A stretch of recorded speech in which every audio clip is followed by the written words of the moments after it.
I will offer you a useful method,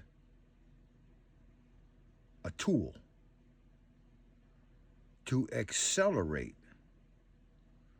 your spiritual growth, your spiritual knowledge and enlightenment, and your spiritual strength. I call it despelling the spells in the spelling.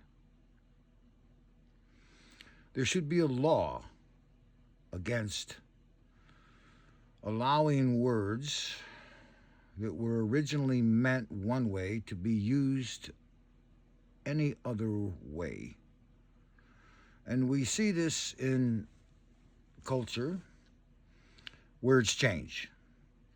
They no longer mean what the originators of those words had in mind when they originated the word.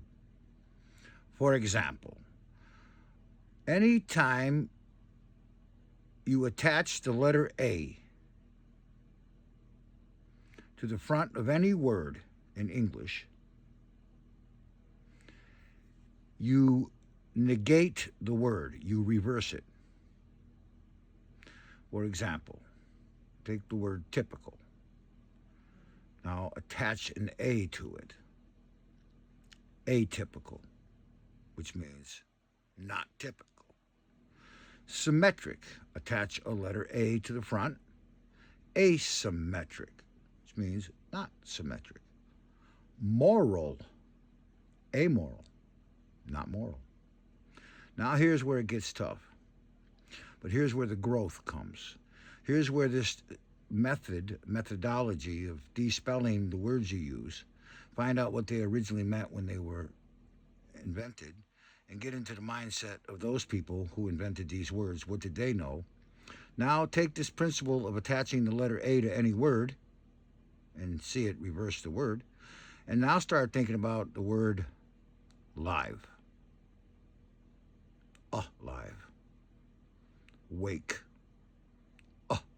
Wake. Lone.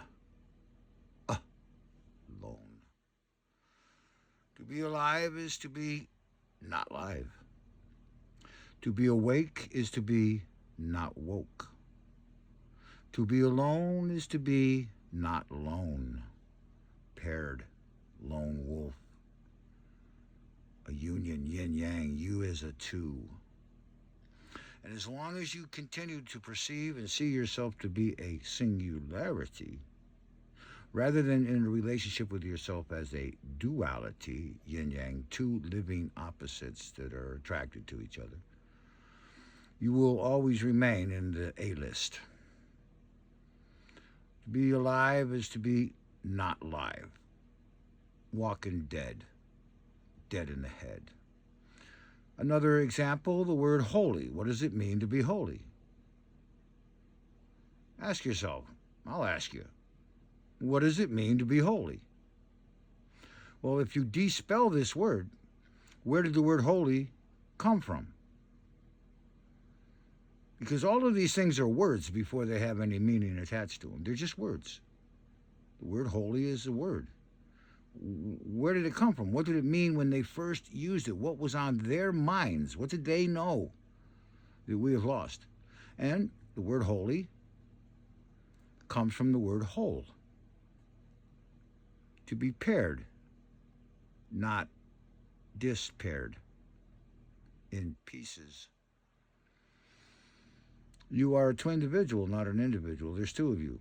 This was wiped out of our understandings over about 3,000 or 4,000 years of time, and now we're here and we're in this monotheistic, monolithic, mono-I, ego, self, and disattached from our other self. And that makes us alive, not live, awake, not woke, and alone instead of lone. Despell the spells and spelling. I do it all day long. And it's amazing when you make this. It's like actually a hobby of mine. You take words apart and find out what they meant to the people that made them, and you'll be back in their mindset, and that's a good place to be.